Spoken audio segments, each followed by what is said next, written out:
El diputado provincial de la UCR, del Frente Progresista Cívico y Social, Juan Cruz Cándido, Cacu, que le voy a dar la bienvenida. Cacu, ¿cómo estás? ¿Todo bien? Hola Rodrigo, buenas noches, ¿cómo estás? Bien. A ver, primero te voy a hacer una pregunta personal, digamos, de sensación. ¿Qué sensación tenés vos del clima político referenciado en pandemia? O sea, porque creo que a todos nos afecta, nos angustia, nos agota, pero estoy evidenciando mucho, como decía, por ejemplo, en su momento Aníbal Fernández, fuego amigo dentro del justicialismo en la coalición gobernante. Por otra parte, también estoy viendo una oposición más enrolada, digamos, en Juntos por el Cambio, que batalla los nuevos libertarios, que ellos mismos se autoproclaman. ¿Cómo analizás todo lo que está el contexto nacional y cómo repercute en la provincia de Santa Fe esto?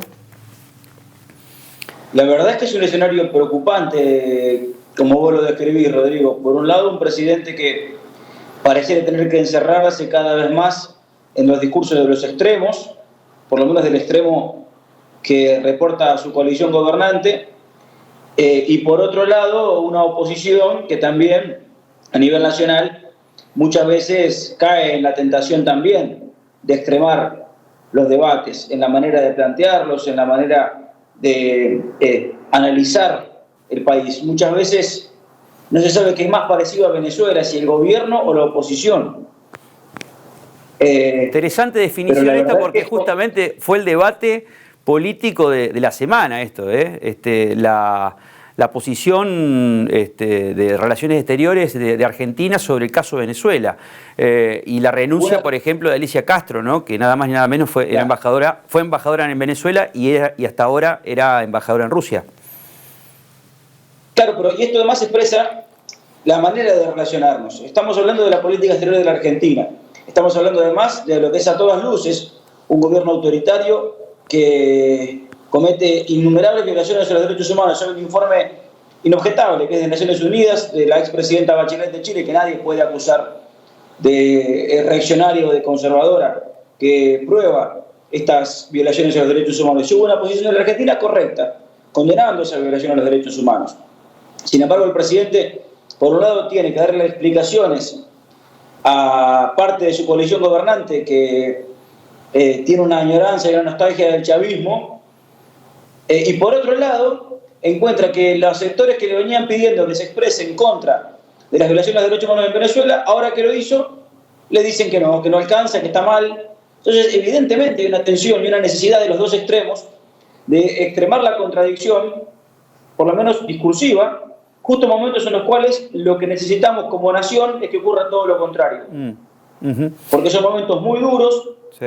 Porque así como estamos atravesando desde el punto de vista sanitario la pandemia, vamos a llegar en algún momento a prender la luz después de la tormenta, salir de la calle después de la tormenta y encontrar que la destrucción fue mucho más grande de lo que pensábamos, porque está pasando en todo el mundo, pero en la Argentina se conjuga este derrumbe de las economías en el mundo entero, con 9 años de crisis ininterrumpida, los últimos 4 de Cristina, los 4 de Macri este año, que evidentemente va a tener consecuencias en una sociedad que ya no le queda resto para soportar una crisis y un deterioro de las condiciones de vida, y que sin embargo los dirigentes, en lugar de hacerse cargo de esa responsabilidad de conducir a la nación en este proceso tan complicado, parece que están viendo quién dice la barbaridad más grande para lograr juntar adhesiones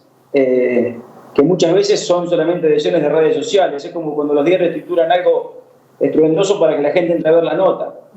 Y eso es no asumir la realidad de la complejidad de lo que está pasando. Tal cual.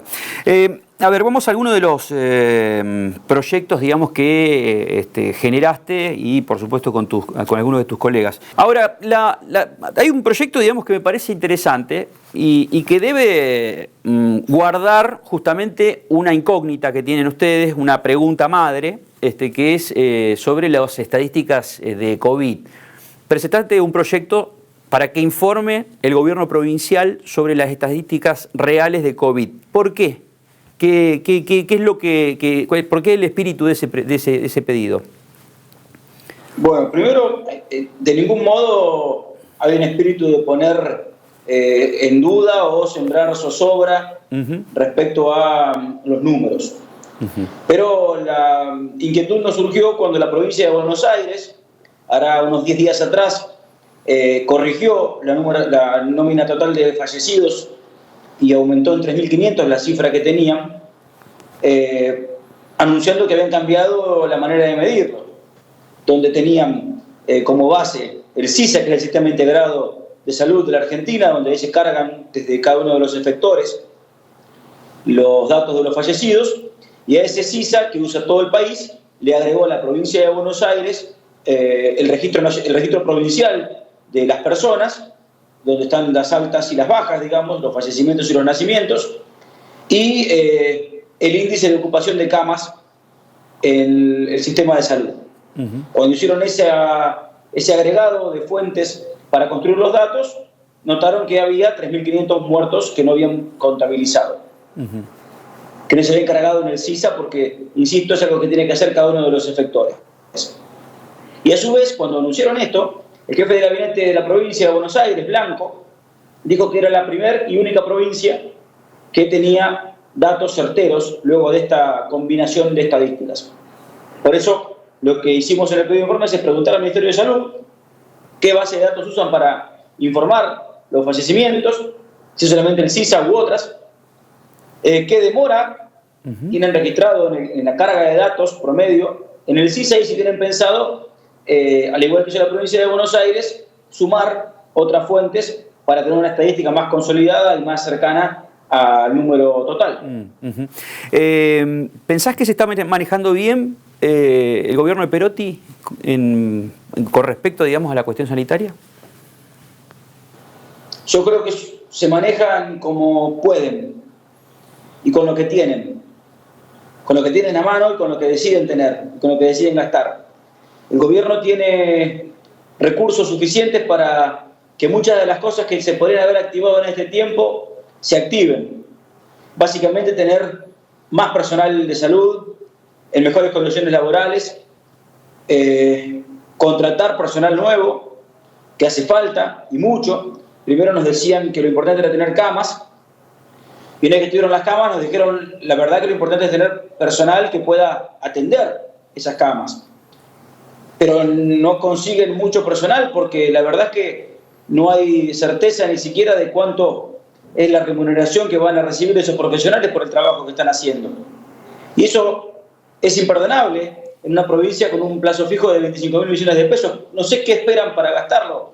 En Santa Fe terremotos no va a haber. Lo más parecido a un terremoto es esta pandemia. Por ende, evidentemente hay una vocación conservadora en el gobierno que hace que hoy tengamos subejecutados muchos de los recursos que tendríamos que ya tener en la calle para la atención sanitaria y a su vez para el sostenimiento y el fomento de la economía, para que la gente pueda es interesante lo que estás diciendo, cuidarse sin fundirse. Es interesante lo que estás diciendo porque a los 415.000 millones de pesos, digamos, de presupuesto que se aprobó al gobierno de Perotti en su primer año, se le sumó algo así como 54.000 millones de pesos por necesidad, ley de necesidad para endeudamiento, ¿no? Digo, ¿qué pensás vos que va a suceder con el presupuesto que debería enviarse con una prórroga el 30 de octubre aproximadamente o principio de noviembre? ¿Qué pensás vos que van a ser los guarismos? Porque ya se conocen, mostró las cartas del Gobierno Nacional con los parámetros que habitualmente el Gabinete Económico presenta todos los años, todos los gobiernos de turno, ¿no? Que es inflación, dólar y crecimiento. ¿Un crecimiento del 5% pensás vos que puede haber? Puede haber también un dólar a 106, como está el borrador del proyecto de Nación. Y lo más preocupante, por lo menos eso sí, yo no lo creo, una inflación del 27%. No podemos cometer el error de subestimar el dólar y la inflación. El propio gobierno, el día que presentó el presupuesto, al día siguiente anunció las nuevas medidas que elevaron el precio del dólar. Claro.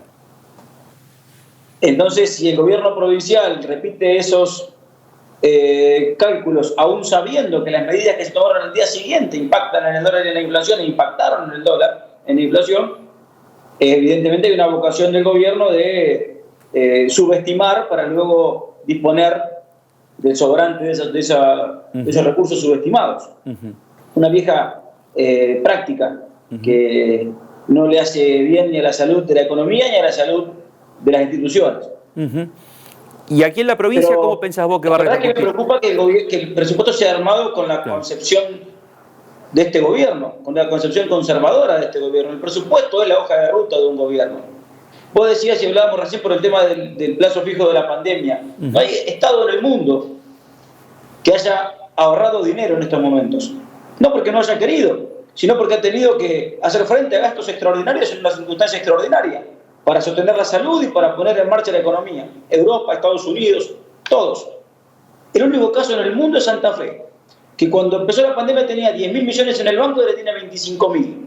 Esto a costa, obviamente, de frenar todo, desde la obra pública hasta los aumentos salariales, hasta la inversión en aumentos salariales y en el salario de los trabajadores. Pero eso es algo que no nos podemos permitir. Cuando el mundo entero está avanzando en otra dirección, Santa Fe está avanzando en la dirección del retroceso a los 90. Ni Mercier se hubiera animado a tanto. Qué definición. Cacu, muchas gracias por tu tiempo, ¿eh? Siempre es un gusto. Un abrazo enorme. Por favor, muchísimas gracias y buenas noches.